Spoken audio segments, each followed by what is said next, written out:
कहा जाता है, एक जमाना था जब दुनिया की एक कौम ज़वालारूज कहलाती थी। उनकी पहचान उनकी बुलंदी थी, सोच की, फन की और इमारतों की। उनका शहर दो पहाड़ों के दरमियान वाक़े था। एक दरिया दोनों को जदा करता था, लेकिन उनकी कारीगरी ने फासिलों को मिटा दिया था। उन्होंने एक ऐसा मुजस्मा बनाया जो आसमानों से बातें करता था। एक पांव पहाड़ के इस पार के शहर में और दूसरा दूसरे शहर के बीच दरिया को रोंदता हुआ खड़ा था। लोग कहते थे, हम जमीन पर नहीं, हवा में बसते हैं।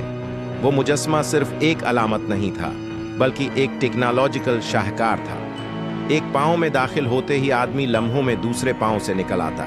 न फासला, न वक्त, न थकन। बच्चे, बूढ़े, मुसाफिर सब उसी को रास्ता समझते थे। उसके नीचे जिंदगी रवां थी और ऊपर गुरूर आसमान चीर रहा था।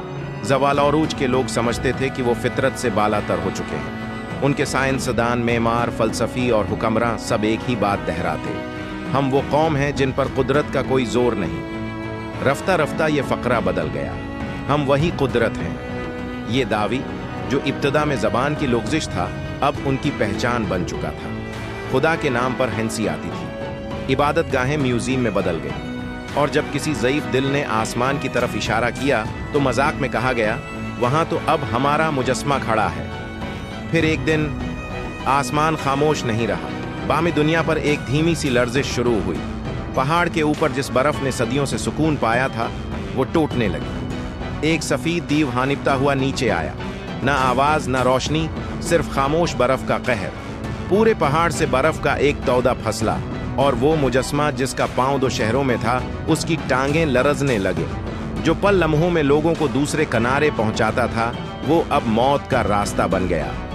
धड़ाम, पहला पांव गरा, पहला शहर निगल गया, फिर दूसरा, और फिर वो दरिया जो कभी उनकी तकसीम था, अब उनकी आखिरी पनाह गाह बन गया।